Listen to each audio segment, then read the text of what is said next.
the prodigal son. Parable, Christian, seems religious, doesn't really make much sense. So there's a father.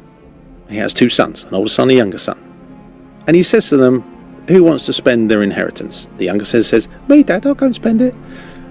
And the younger son takes all the dough and he runs off and sniffs coke off strippers' tits for a number of years until he realises this is getting pretty boring and I'm in a lot of trouble.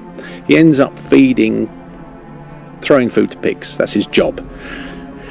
And he can't even eat the food that he gives to the pigs, at which point he says, Dad, will you take me back?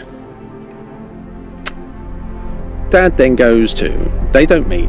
This somehow happens, not through telephones, it just happens. At which point Dad goes to the fatted calf, says, kill the fatted calf. Older son says, hold on, Dad, what's going on? I've stayed with you since the beginning. I've been loyal to you. And I hear the stories of my younger brother coming back, who's been sniffing coke off strippers' tits for the last God knows how many years, and you're prepared to kill the fatted calf. What's the SP, Dad? I want to know the story. He says, you're all right, son, don't worry about that. You take a little step to the side, you'll always be with me, you're a good boy. At which point he goes out to meet the prodigal son, the wasteful son. The wasteful son returns. He says, you were lost and now you're found. That's the end of the story. It's quite hard to make sense of that in a literal sense. You go, oh, Dad was a bit unfair and you should have been kind to the older son because he never ran off and did anything. But the essence of the story is that you are the father. You are enough. Your older son is your intellect. He says, oh, don't do this, don't do that. He's trying to reconcile, make sense of a prosaic and material world.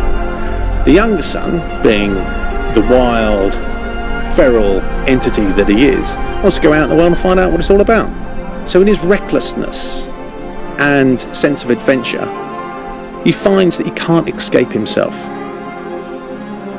So he has to return to himself.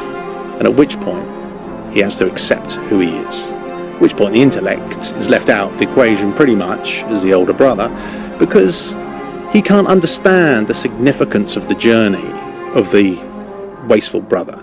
In the end, you have to leave yourself to understand the value of yourself. You have to lose stuff before you realise that all the stuff that you're losing is ephemeral and transitory. It's not yours. You're enough, you're always enough, but you've got to somehow prostitute yourself before you realise your own value. That is the essence of all stories.